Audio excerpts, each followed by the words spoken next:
Welcome to Spirit Baby Radio. I am your host, Kelly Meehan, a citizen of the universe and a passage keeper and mentor for our new Earth children. I believe we are entering into a new psychic structure of our reality, and it is meant to embody deeper trust and ways into solid self-love and fearless integrity. Our new world energy of spirit babies needs us to consciously create within conception, trust pregnancy, and have freedom to birth and parent from innate wisdom. This is Spirit Baby Radio.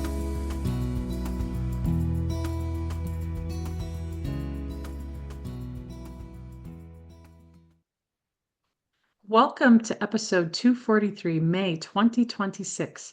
Spirit Baby Stories, sharing from the heart from conception into birth. The new earth children of today, real spirit baby stories, real connection, and real truth, where spirituality and science meet to expand how we understand life itself. I'm honored to welcome our special guest, Pamela. Hello, thank you so much for having me. I'm so honored to be here.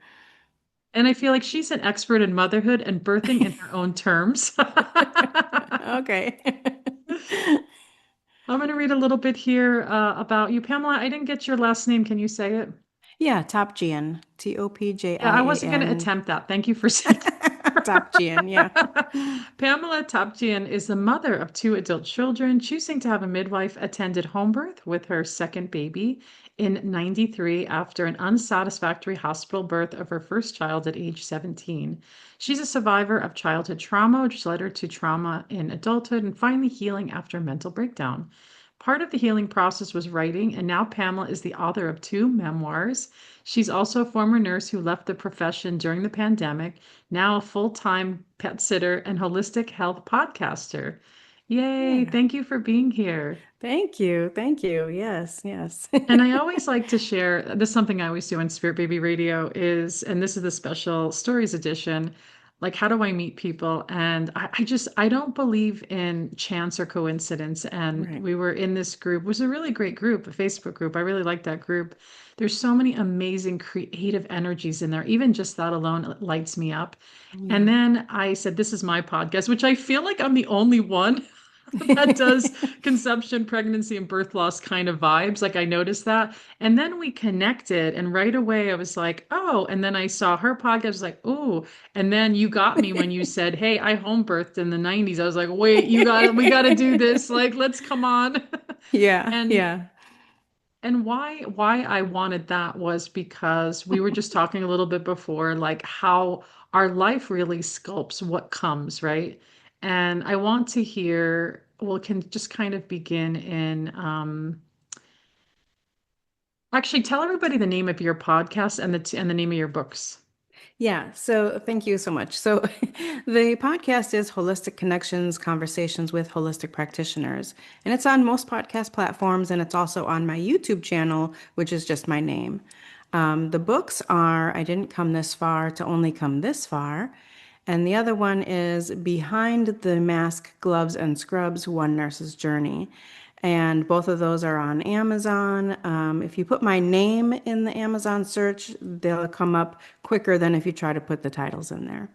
Yeah, Well, we're going to have them in the show notes here for you, so we'll great. make it easy for people to find. But I wanted you to announce it more. Wow, what fascinating titles. Thank you. Thank I you. Yeah, love I'm that. pretty proud of Yeah. that. I usually when I'm writing, I'm writing the third book actually, and usually when I'm writing, the title is always like, that's like the main thing until I get something that's like, yes, that's it. That's always something going on in my mind, like the title. It just Do has to be you good. do you have a future energy around being like a keynote speaker or something with your books and your work?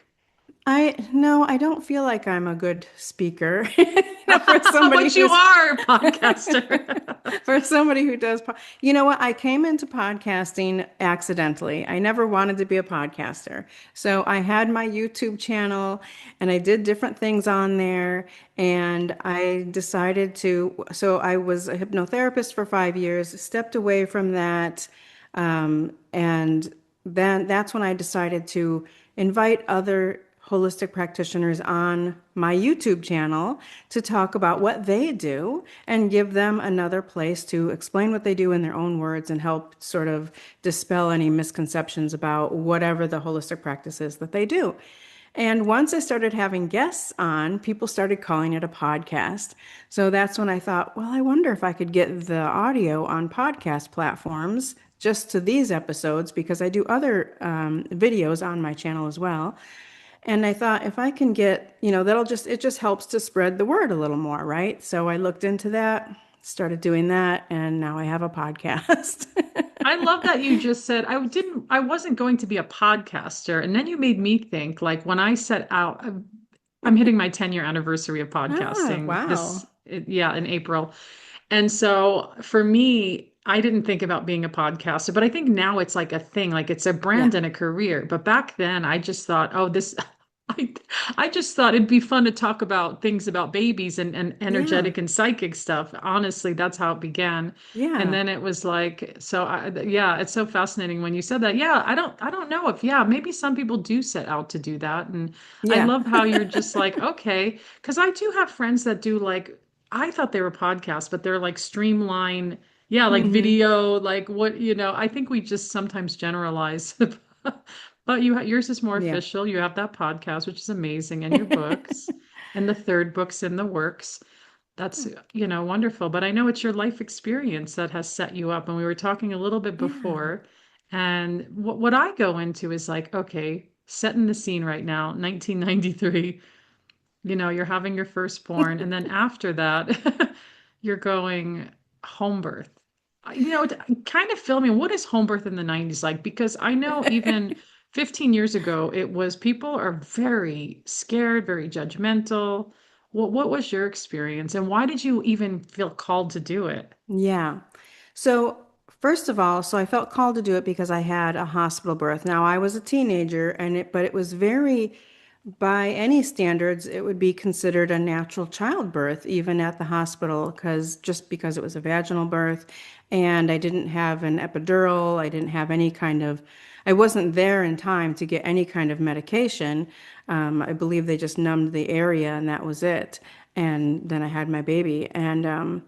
But I felt very, and maybe again, maybe because I was a teen, but I felt very, exposed is not the right word, but it felt too medical for me. And I had always wanted it to be a natural thing because for some reason at that age, I don't even know where that came from, but for some reason, I felt like this is something that every female mammal knows how to do inherently, and let's just do it the way it's supposed to be done, unless there's a medical emergency. And I don't feel like birth is a medical emergency, and I never did, and I don't know where that came from, honestly. But but so I just did not like the experience. So then after I had my baby, like I said, I was 17. After I had him, I'm secretly searching about alternative ways to birth. This means I'm going to the library. I have Yeah, my baby with me. that's right. I have my baby with me. I'm going to the library, getting every book I can on home birth, natural birth, all this midwives, midwifery from the past, and so just doing my own research at the library with my little newborn as a teenager. And I decided that my next baby, whenever that was going to be, would be at home or a birthing center, or it wasn't going to be the same hospital experience that I had. So that's how that started.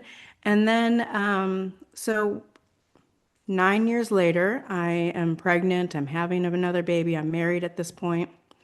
And I don't remember when I first brought it up to my husband at that time. I don't remember his response, but he wasn't against it. But his whole family was, Mhm. and most of my family was. And I even was called, even was accused of like child abuse, or neglect or Wow. whatever. Not luckily, not by any authorities, but just, Yeah. people, There family. are people that get in trouble through authorities Yeah. and So yeah. we had found a midwife in the area, and actually, not really. I was in a very small town at that time, so she was actually almost an hour away. So that was close. That was like the closest one we found. And I would go to her for my prenatal visits, and it was just wonderful. I met a lot of women in that community, and that was great.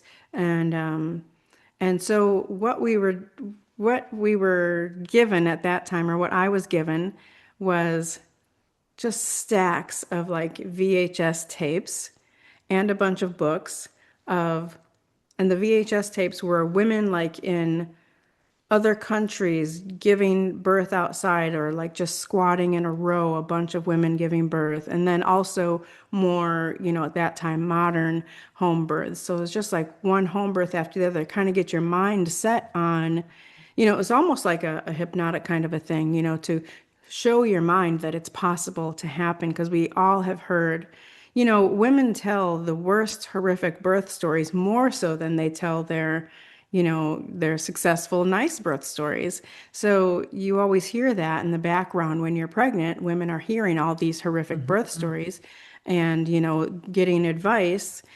And a lot of it is, you just don't even, just go for that epidural or, or just schedule a C-section. It's going to be easier. So all these things, and they don't even know what they're really getting in for, especially with a first time birth.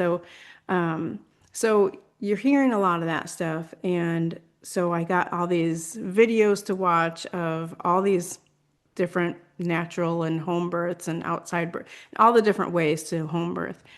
And yeah, there was no internet, no anything. I got accused of child neglect. Mm. I don't think that, so some people were like, do they still have midwives? Like, I thought that was something from the Wow, 1800s. interesting. And Wow. yeah, and then of course, Ina May Gaskin, Yeah. I had her books and just such a inspiration and such a lovely woman. So I actually did get to meet her, and Wow. but that wasn't till later. But Hmm. but yeah, so yeah, there were people that I knew like in my community. So the people that had home births at that time were either super, super religious or super, super sort of on the more natural, country, crunchy, hippie side, Mm-hmm. or, a little bit of both.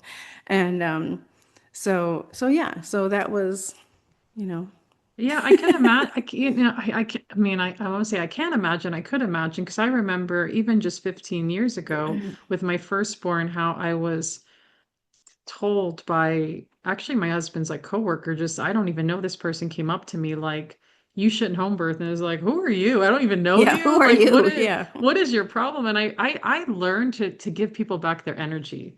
So it was Mhm. like I said, oh, that makes you uncomfortable. That's how you feel. Yeah. And but I know it can be very super intensifying that Yeah. people are being so negative and judgmental, especially in that time. It's like you said, the midwives, what is that from the 1700s? Like, Yeah. Yeah.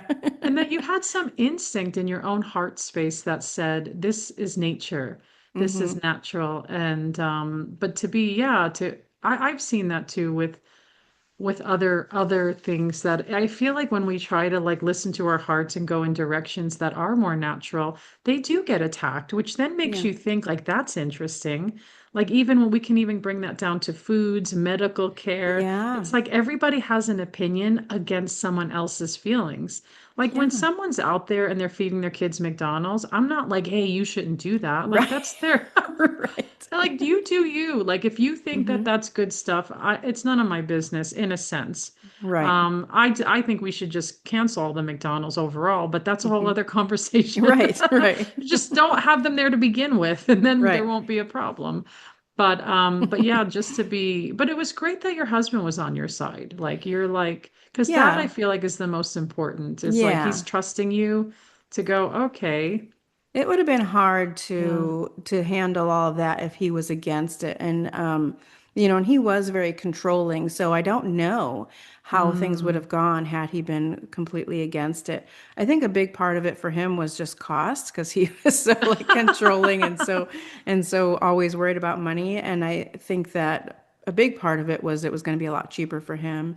Um, Nobody says but that anymore. It's cheaper for I know. Actually, if you look at the numbers, midwifery is way cheaper than a hospital birth. But I Yeah, think most people have insurance, right? right. I know that it can go up to 30 to 50,000. I know that in LA at Cedars, it can get up to that price. I don't know. Whereas like a home birth is like what, 4 or 5,000 maybe. Maybe it's a little bit more nowadays. I don't even know.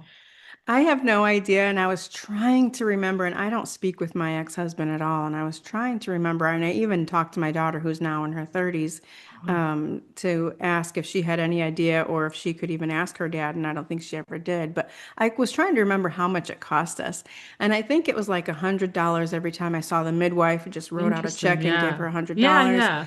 and then it was like $1,000, like for the birth and the aftercare and like our little home birth kit that we got. So like everything else besides the prenatal visits were like a flat like $1,000. Because I do remember, so the midwife didn't make it actually. So I Yeah, I had an wanted to hear this unassisted home story. birth. Yeah. Yeah. So I I love think that that. he was like, trying to get some of that money back because she didn't make it. Oh But my gosh, that's so silly. I mean, she Like made that, it, but not on yeah. time. Yeah. Well, it's like, hey, what are you supposed to hold the baby in? Wait Yeah. for the midwife. Like that's Yeah. so that's somebody that would be very controlling would do that. Yeah. You Yeah. know? But yeah, so tell us what I love that. I feel like unassisted birth is what they used to call it, but now they call Hmm. it free birth. Did you know this Free term? birth. Okay. It's called free I birth have now. heard of free birth, but I did not know that that was something different than, No, I think it's the you know. same. It's the same, but they just changed the term. Okay. I'm trying to think what I had thought it was. I think I'm thinking it was more of like, yeah, Land? unassisted, but maybe more like, in the water, outside, or, by a tree or just wherever, you know what I mean? Just like your dog, would give So birth or Pamela, something. you free birth. That's what you Okay. did. Okay. I like that by a tree, hanging out over here. I'm just thinking I like know. Yeah, free yeah, in the yeah. world, I was in my living room. Yeah, perfect. So then what happened? So you're going into labor and Yeah, so I started my labor. I don't remember if my water broke. Isn't this funny that I don't remember? I think my water broke in the middle of the night. And I think that, I had another number of a midwife, either it was another midwife or an assistant to her or something, but I had another number besides the midwife, because like I said, the midwife was like an hour away. So I called her and let her know, and she said, try to get back to sleep and, let Ellen was the midwife's name. Let Ellen know when they're like, I don't know what she said, 5 minutes apart or whatever she said. And I couldn't go back to sleep. So I ended up like pacing. I baked some stuff and, just I got in the bath. I did all this stuff in the middle of the night while my husband and my son are sleeping. And then the morning, so she was born at 11 or 11:04 or something. And so the morning, my husband went to work, my son went to school. My mother was actually visiting from Missouri to be there to help. And so everybody got up. Yes, I'm in labor. Yes, they're starting to get, harder. And I kept feeling like I'm not ready for the midwife. I'm not ready for the midwife. So I kept like kind of putting it off and putting it off. And finally, so my husband was at work and finally my mother was like, you need to call a midwife, get her over here. So finally when I did, and then I called my husband and then he came because he was pretty close. So he came and the midwife was going to be on her way shortly. And this was like I think 10:30 about when I called. And like I said, she was born at 11:04. So my husband came in the wow. door and I'm like, I'm already undressed from the waist down. My mother, we had a little like booklet of in case the birth happens before the midwife makes Oh it. my My gosh. mother's yelling things out of the little booklet. She's a little bit panicky.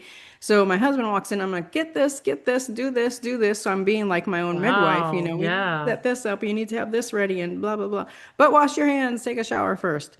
So I'm like, Scrub up. That's your nurse background, huh? well, I wasn't a nurse yet, but Oh, you weren't. You were pre-nursing. Yeah. so I was being my own midwife, is what I like to say. I was my own midwife. So then, yeah, so we had a shower curtain. My husband had made a little like squatting stool, a birthing stool. And so we got everything set up. I had the back up against the couch. I had the shower curtain underneath me. I had the birthing stool, and I think we had a towel over that or something. And she was born into my husband's arms. Oh, wow. And yeah, it was amazing. It was amazing. She was huge. How much did she weigh? So I think she was 8 pounds something. So Sweet. first of all, she was 9 days past the due date, Ah, okay. and my midwife had told me a couple days before, if there's if the baby is 10 days past, then I have to go to the hospital. Oh, They weren't going to be interesting. comfortable with doing a home birth at 10 days past the due date, Yeah, there's which is rules. interesting because another I midwife know. I've worked with, and she's still a midwife. She doesn't even care about the due date. She goes more Mm. with what's going on with the baby and the mother, you know. But anyway, so it was going to be if I didn't go into labor till the next day, I would have had to gone to the Wow. hospital. So she was, she was born. So She's like, I'm obviously, not doing it. I'm going to be born at home. right, right. It just shows you all these fake rules, really is what they Mm-hmm. are. I've a lot of doctors that are speaking out about it. The ones that they're trying to censor, they just make up these ideas, but Yeah. they're I went over my due date with my second and there Mm-hmm. was no stress or energy around it. And I Yeah. did home birth him and it was perfect. It was just Mm-hmm. whatever it needed to be. But I know what you're saying about that. Like I almost feel like right as we enter the birth portal, there's this like I remember sitting down going, I can't go to sleep. Like I have to do something. But it was Yeah. a very unique energy. It's something, and then you're baking, you're just like, I don't, you're almost like, I don't know, something's telling you just to not sleep, right? It's just Yeah. like, and then I love that. So I'm curious. So your husband caught his own daughter. Mm-hmm. Does that make a different relationship for them as they grow together? So he had that first contact. What is your So, observation? um, it's hard to say what it would have been without that, you know? Yeah, yeah. So, and we don't have another child together. So it's And hard to you're say what it would separate. You be. said you're separate from him now, right? Yeah, yeah. Okay.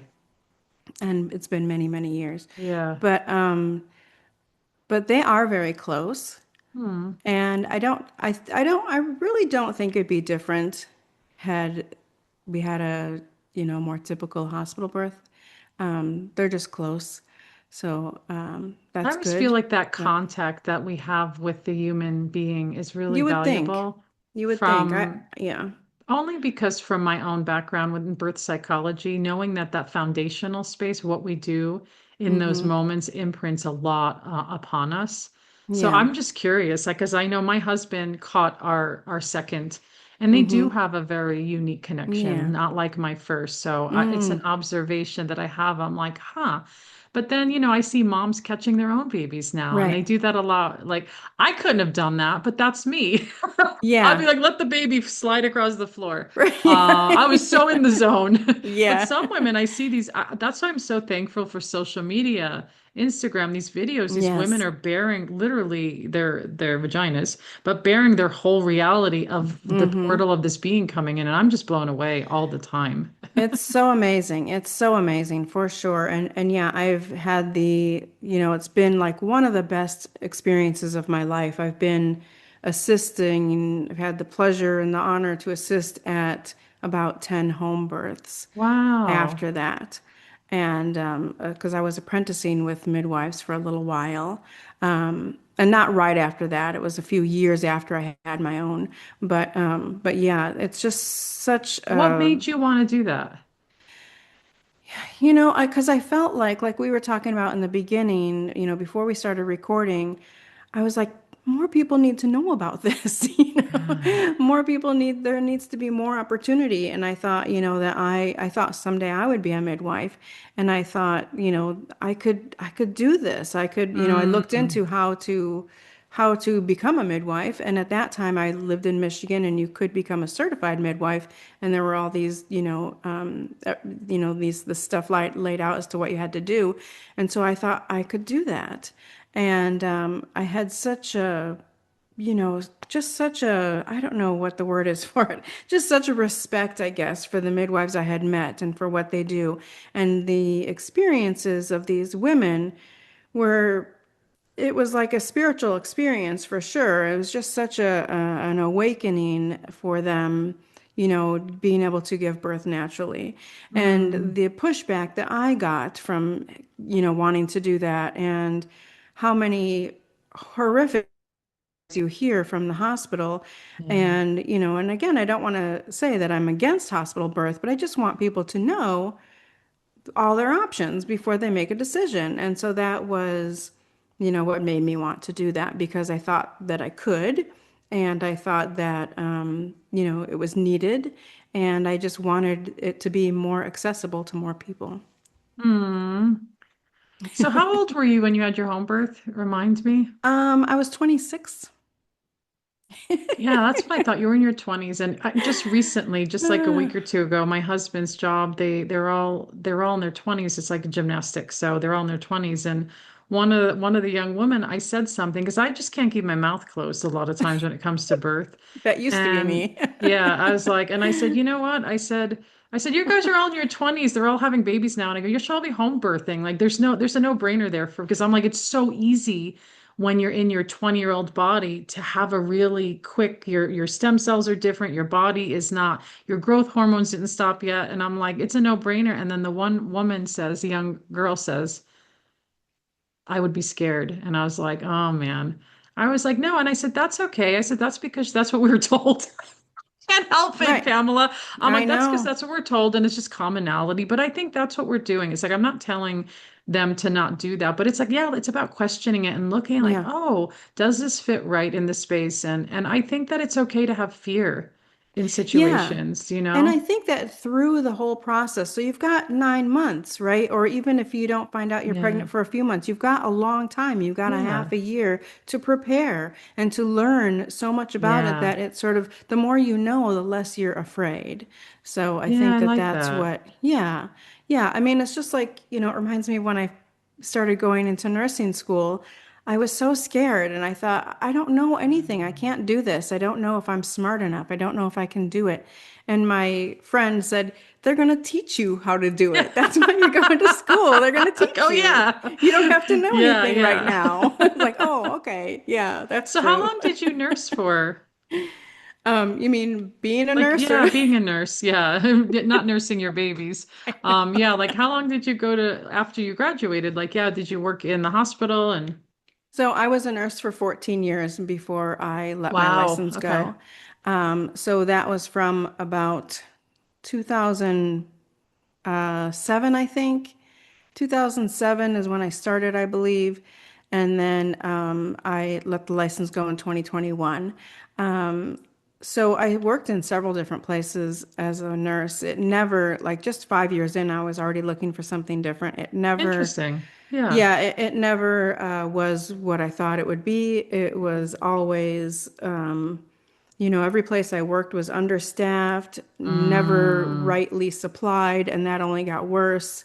Um, and just, it was just so, so stressful, and you're overworked. I did a lot of overtime, and, sometimes working 16-hour shifts, wow, and yeah. sometimes having between 20 and 40 patients all to myself with multiple med carts.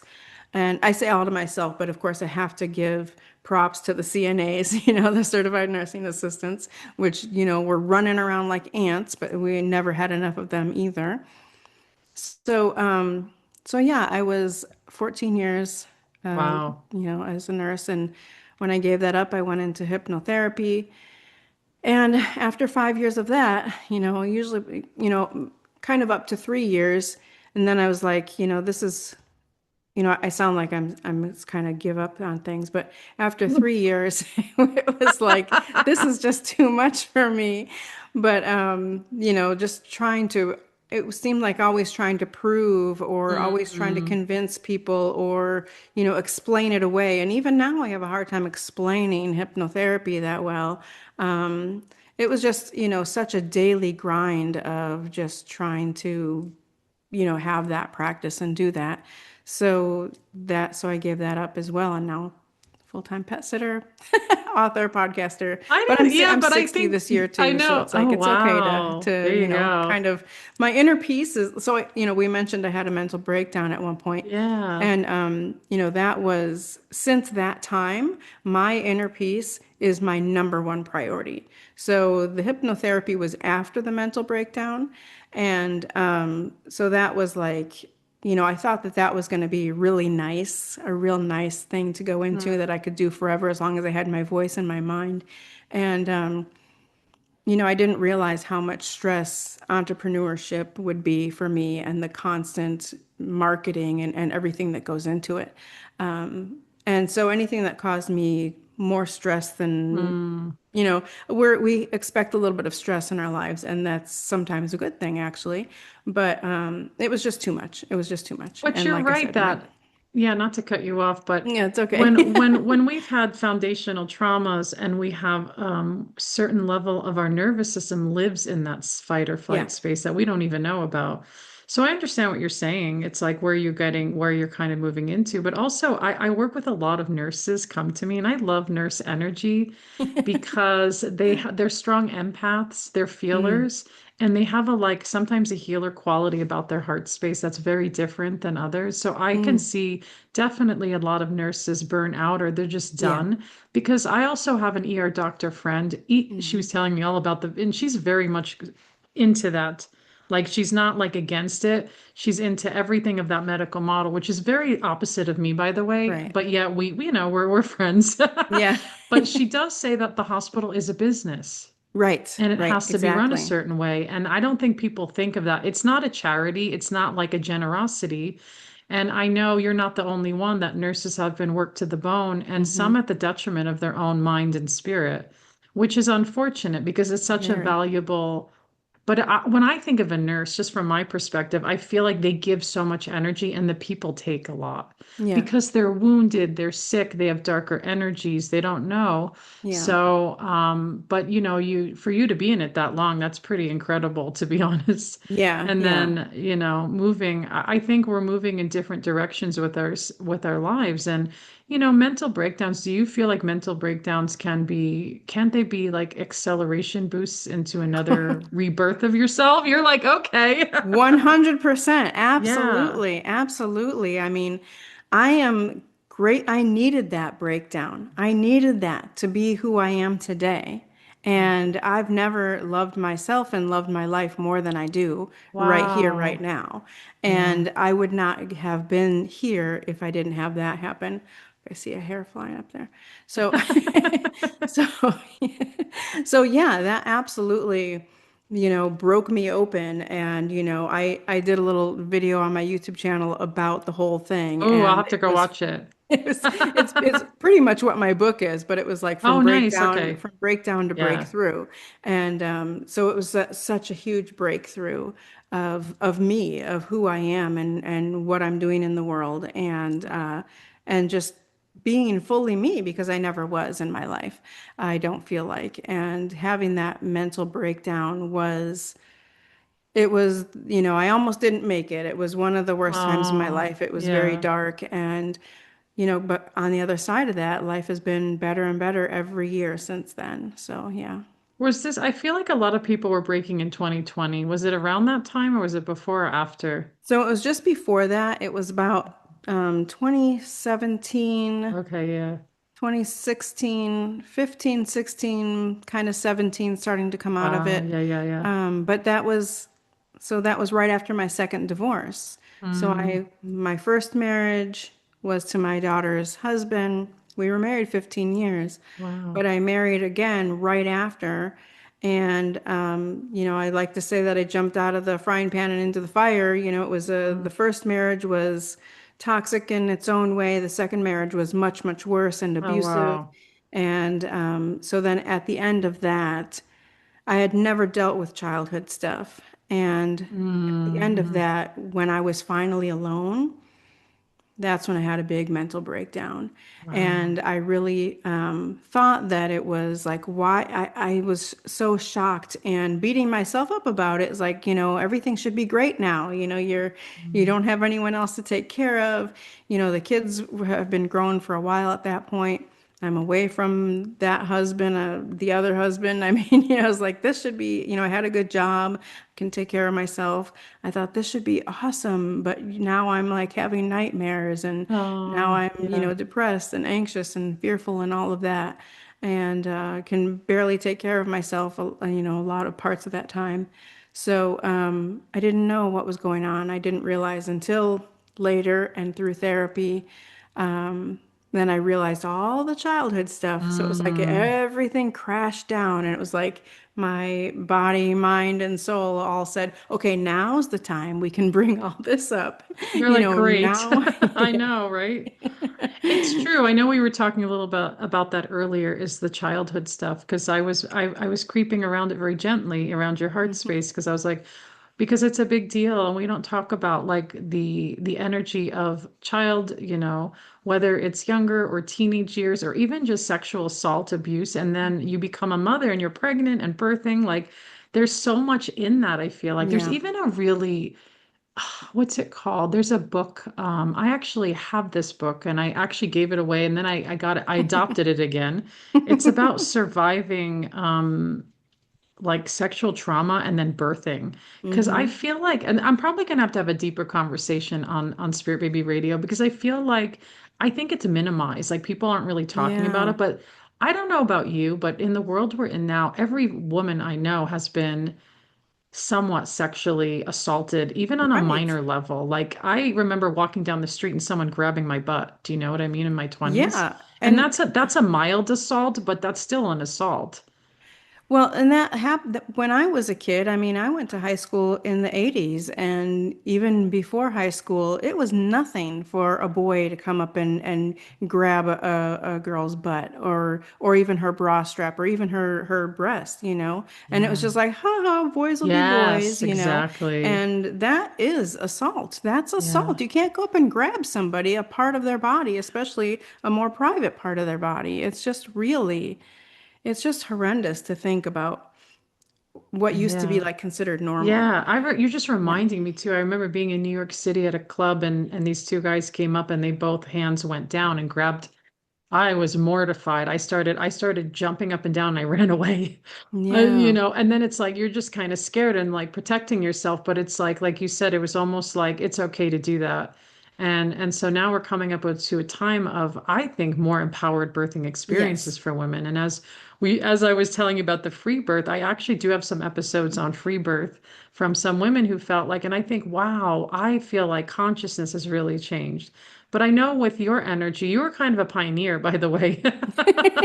It's so funny that Right, at you this point are, in my life I'm exactly. still talking about this. I But I love think, it though. yeah, it's amazing because, like you said, you wrote your memoirs, your books based on, and I don't think it's uncommon, and maybe you can tell me I'm right or wrong, is that when you've had this twisted reality of how a relationship impacts you, that you're gonna subconsciously be in relationship with maybe somebody that's not so fitting for you, right? It's like, Yeah, it's because I had no idea of, I was not given any kind of guidance or yeah, there were no lessons being taught, and I had no example of what a good relationship would be.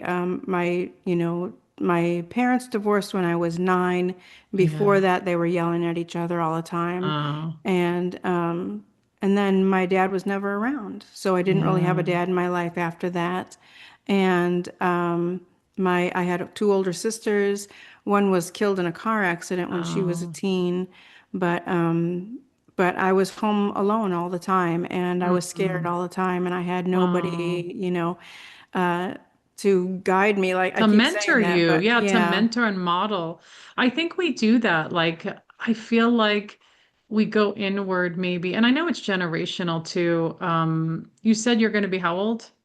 60. I'm 60 in June. Yeah, That's wild. So I'm going to be 51. So you're yeah, like, we're like 10 years apart. yeah. So a little bit of a different space, but also like I feel like at that time back in the day, it was just, I know what I did was I just was the shy person that kept Hmm. everything in.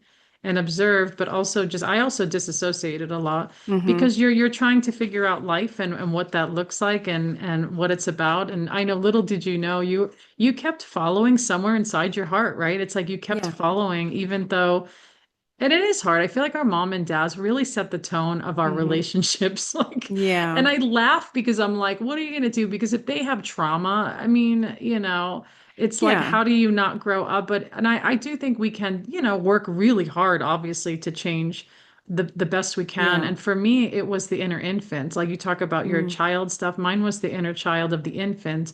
And there was so much, trauma in that for me. And I was in denial about it for a long time because I think it was suppressed inside me. Like it Yeah. wasn't.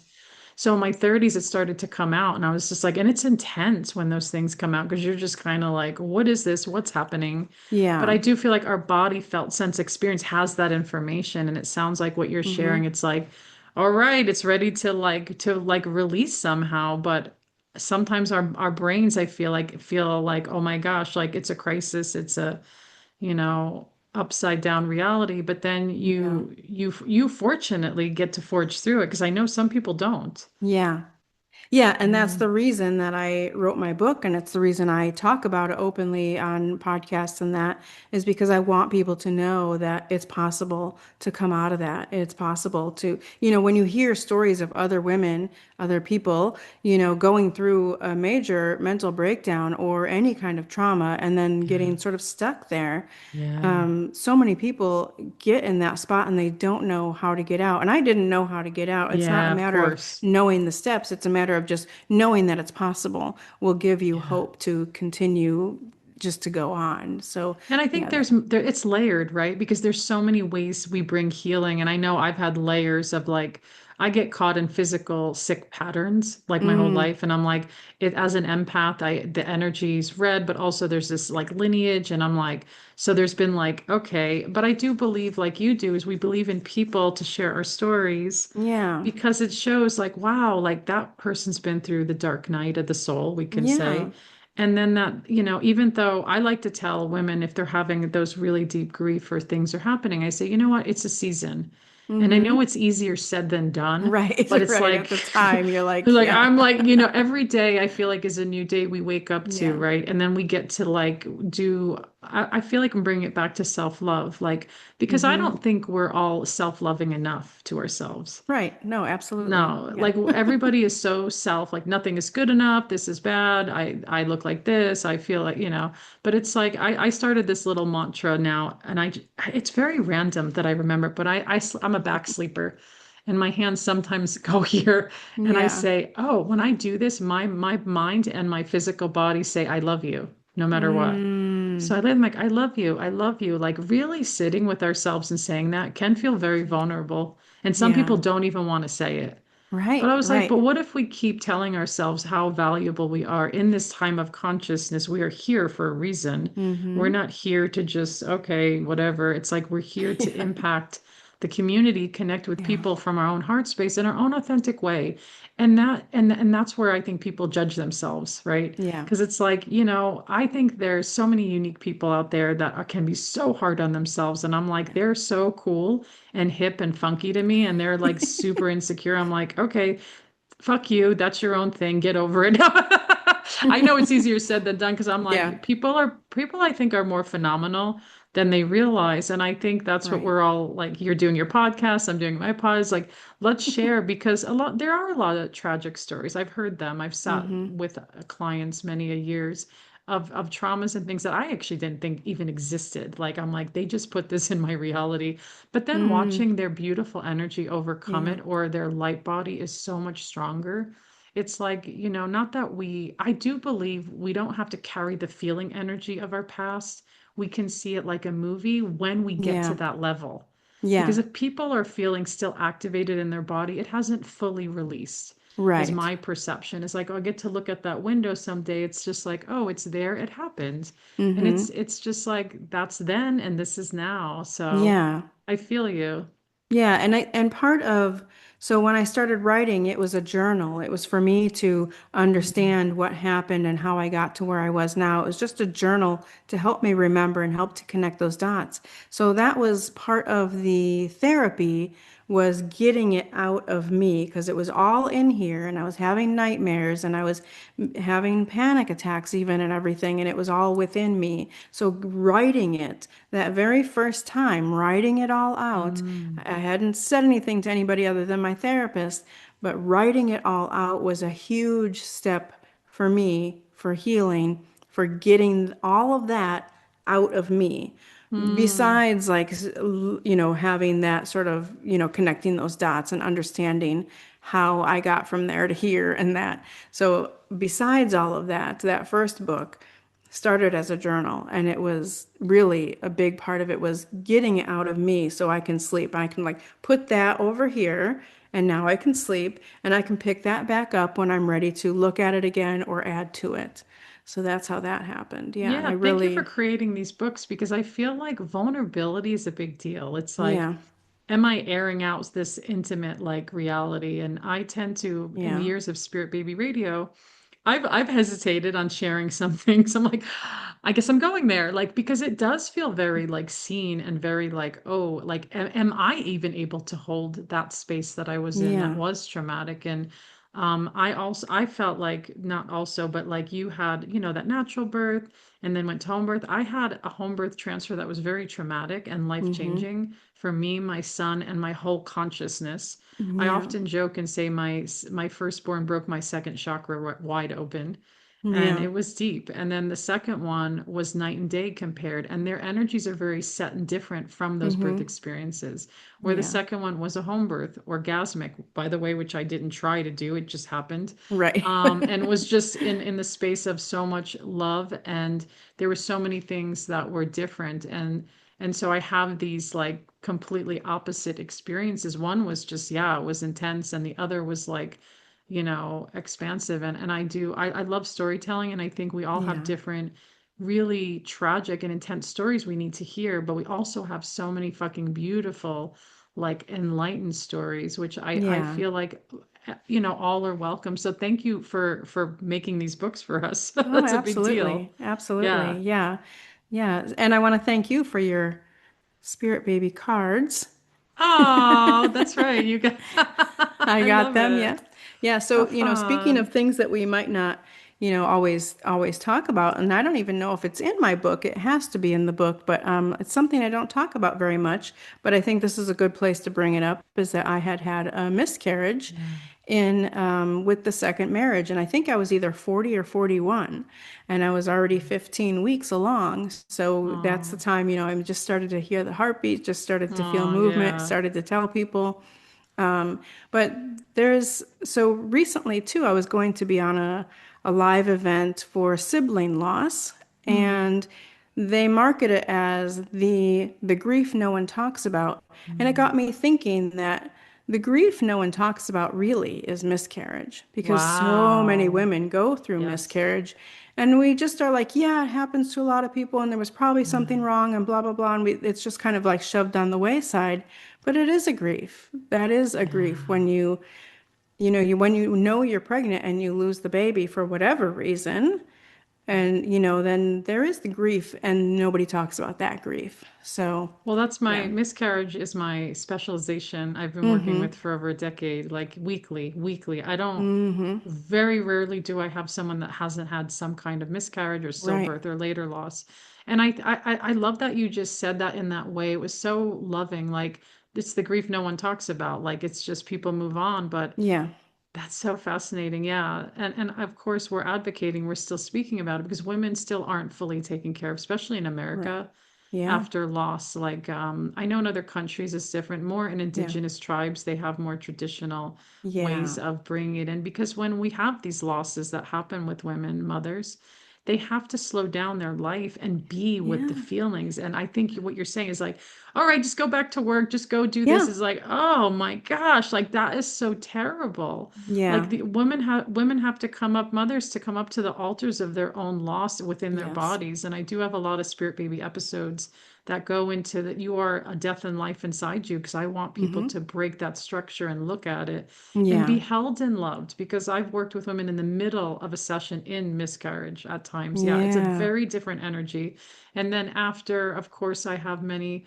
And my whole thing is like, are you bringing tenderness and compassion in those moments after? And who is your support? Who is taking care of you and loving you? Yeah. Because we do need the village to Yeah. come. The other women that go, oh, let me brush your hair.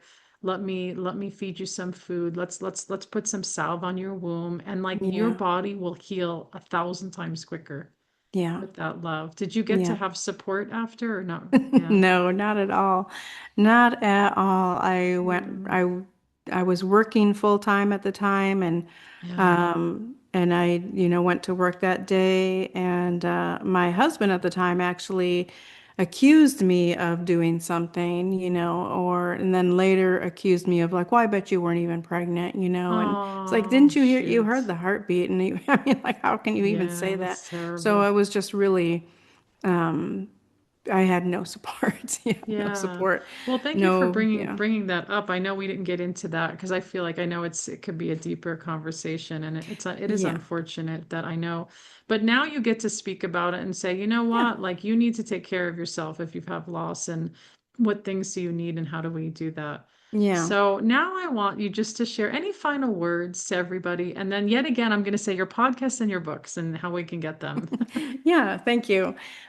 So I think that final words are just that, your story matters. Everybody's story, regardless of how you perceive it, if it's good or bad, it's going to be helpful to somebody in some way. So I think that it's important to share, whatever your experience is, it's important to share. And like I said to, women who are scared, whatever they're thinking of, if they're thinking of home birth and they're scared, or if they're thinking of just going a more natural route, or seeing how that goes for them, you have a lot of time. If you're pregnant, you have a lot of time to, to work on that before you give birth, and let your care providers know this too, so that they can help you to feel more confident in your body and feel more confident with your choices. So also, the whole idea of my podcast and, is informed decisions. So I think that it's really important to get all the information you can and not listen to all the background noise. So that's what I want people to know. So the podcast is Holistic Connections, Conversations with Holistic Practitioners on most podcast platforms, and my YouTube channel, which is just my name. And then my books are Didn't Come This Far to Only Come This Far. And then the other one is Behind the Mask, Gloves, and Scrubs, One Nurse's Journey. And they're both on Amazon and Kindle. Wonderful. Excellent. Thank you, Pamela, for being Thank here. you. And I want to thank everybody for joining episode 243, Spirit Baby Story, Sharing from Heart, from Conception into Birth. The New Earth Children of Today, Real Spirit Baby Stories, Real Connection, and Real Truth. Thank you for joining Spirit Baby Radio with your host, me, Kelly Meehan. Please join my community and stay in touch with monthly energy rants, Spirit Baby poetry, and get access to Spirit Baby 101 with tips and practices at my newsletter at newearthchildren.com. And join me on Instagram with lives at Spirit Baby Medium, and join the Mighty Networks, the Spirit Baby Collective membership, and Motherhood to Mediumship. Remember, you are the heart that holds communication, and it is your time to connect. Come share in the great shift of your mind and the true spirit of your heart with Spirit Baby Communication.